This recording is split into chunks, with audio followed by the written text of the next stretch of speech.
Bonjour, donc moi je suis Thomas Simon, je suis un des néphropédiatres du CHU de Toulouse et je viens vous présenter donc l'étude Paperface qui a été donc pour lequel on a eu le financement d'Orchid. Donc c'est effectivement la réalisation d'une signature protéomique dans le liquide amniotique qui fait suite en fait au projet du professeur de Kramer depuis de nombreuses années, dont je vais parler juste après.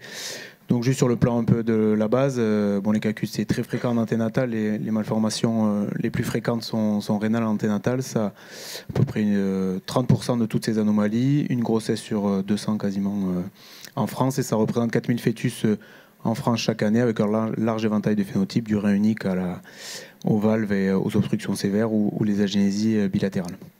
Donc actuellement en diagnostic prénatal, on a deux analyses principales qui sont l'écho fœtal qui voit surtout l'aspect des reins, leur taille et la quantité de liquide amniotique, et un peu de biochimie fœtale, principalement la bêta-2 microglobuline ou le sodium urinaire ou sanguin.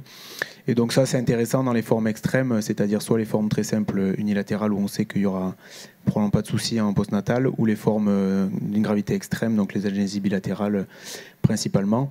Mais dans les formes intermédiaires, c'est-à-dire soit les quantités liquide amniotique normales ou légèrement abaissées, ou par exemple les hypoplasies bilatérales, c'est insuffisant. Et donc c'est probablement pour ça qu'il y a un certain nombre d'IMG non justifiés, comme ça a pu être montré dans certains papiers, ou alors des grossesses qui sont poursuivies avec des évolutions péjoratives néonatales, et donc un vécu familial compliqué.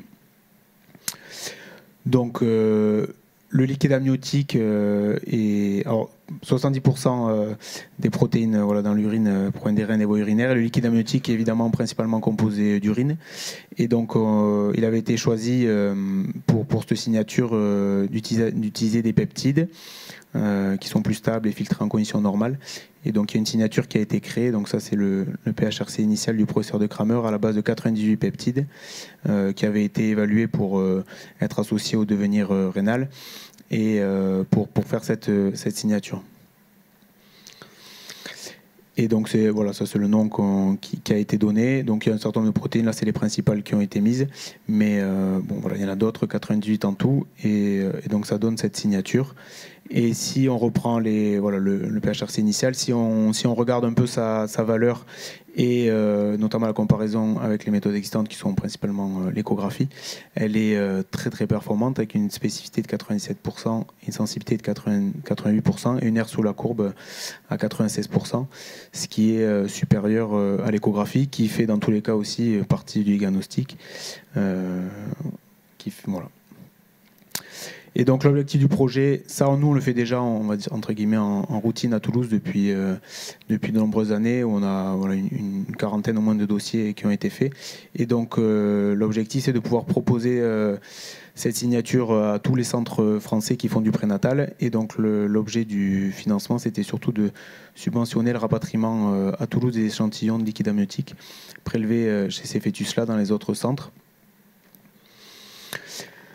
Et donc sur le plan plus concret, comment ça se passe? Donc à partir du moment où l'amniosynthèse est décidée dans le centre en question, on essaye au maximum de la coupler à des prélèvements qui sont prévus pour autre chose, soit génétique principalement, mais maintenant on la propose également aussi dans des atteintes uniquement néphro si on pense vraiment que ça va être important pour le pronostic.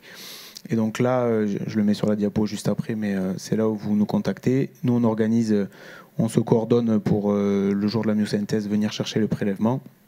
Il revient chez nous, il est analysé, normalisé, et puis ça nous rend un scoring donc, qui ressemble à ça. Un diagramme comme ça, où ça c'est en fait les témoins d'une forme non sévère, d'une forme sévère. Et donc ça nous rend par exemple madame avec son nom. Et donc on peut le classer... forme non sévère ou sévère. Alors il y a une zone grise sur laquelle il est difficile de conclure. Et donc nous, après, on vous recontacte entre cliniciens, celui qui a demandé l'étude, et on vous transmet ça. Et donc ça, c'est principalement sur le risque donc, de devenir rénal dans les 2 premières années de vie. Et avec le recul qu'on a, on peut même dire probablement jusqu'à 5 années maintenant de vie. Ça présage pas de l'absence d'insuffisance rénale à long terme, mais ce qui est intéressant pour nous, c'est que 2 ans, c'est un peu un cut-off pour que le développement rénal soit plus établi, et éventuellement, même s'il y a une insuffisance rénale avancée, de proposer des greffes d'emblée en préemptif. Donc voilà, sur le plan vraiment complètement pratique, c'est comme ça. On demande à être contacté, donc une de ces adresses. Moi, je me suis mis en bas, mais il y a aussi ceux de l'INSERM qui font l'analyse. Voilà. Et après, ce qu'on demande deux choses, c'est juste l'âge gestationnel pour qu'après on puisse recueillir les données et le volume de liquide amniotique au moment de l'écho, également pour pouvoir le corréler. Il y a peu de volume nécessaire, 1 ml, et voilà, jusqu'à combien le chercher, on demande jusqu'à ce qu'il soit stocké à -20, et après tout le reste, ça se passe plutôt bien et c'est assez facile. En termes de résultats, donc si on prend nous toutes depuis le PHRC Bioman, là on a au moins une quarantaine de dossiers, mais depuis que Paperface a été validé et financé, donc ça décolle doucement, puisqu'on a 8 prélèvements en tout, 6 de chez nous et 2 de Besançon, notamment le docteur Noubili qui nous a pas mal sollicité, alors que par rapport au coût individuel de l'acheminement, on pourrait financer pour au moins 200 prélèvements.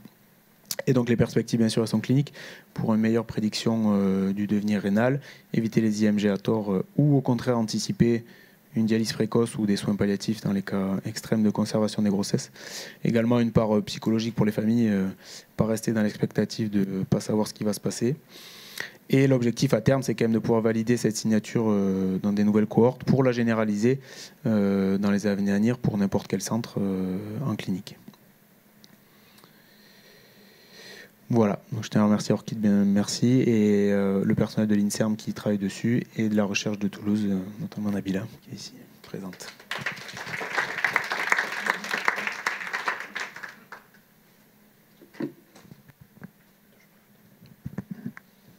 Des questions sur ce projet passionnant? Pourquoi, juste une petite question, là vous êtes à 8 prélèvements sur 2, vous prévoyez d'en analyser 200, c'est ça? Disons qu'on a en tout cas l'argent pour 200. Ouais. Parce que le financement est uniquement pour le rapatriement et le transport des... Moi en tant que néphrologue adulte, je ne me rends pas compte, c'est très complexe à organiser. Vous espérez quand même en combien de temps pouvoir avoir alors je ne sais pas si on arrivera jusque-là aussi du fait de la fréquence qui n'est pas non plus... mais non, c'est pas complexe. Pour ce qui ont été faits à l'extérieur à Besançon, c'est facile. C'est vraiment... Le personnel de l'INSERM, là, il gère absolument tout. Donc pour le clinicien, en tout cas, qui demande, c'est vraiment très simple. Il y a Laurence qui va poser une question. Non, juste, merci beaucoup. D'un point de vue pratico-pratique, vous pouvez nous redire, donc on a la date de l'amnio. Voilà, on fixe, vous décidez qu'il y a un amnio tel jour, vous nous prévenez en amont sur les adresses que j'ai mis, et donc ça c'est pas moi qui fais, mais c'est le personnel de l'INSERM, ils organisent le transport qui vient le jour J. Si par exemple c'est le lendemain, il faut juste le conserver à -20, ils le récupèrent, ils l'amènent, et on compte les résultats, on va dire en maximum 15 jours. D'accord. Ils l'amènent... Il n'y a pas de carbo à prévoir, il n'y a rien, -20 et vous prévenir. Ouais. Okay. Et le transpondeur, il l'amène directement à l'INSERM chez nous. Merci. Merci beaucoup. J'ai des questions sur le chat. Hop. Bonjour, est-ce que vous avez corrélé vos résultats avec la bêta-2 Est-ce la même zone grise? Corrélation avec la bêta-2? Non, ça je peux pas. Non, je peux pas répondre. Il me semble pas que ça a été fait. Non.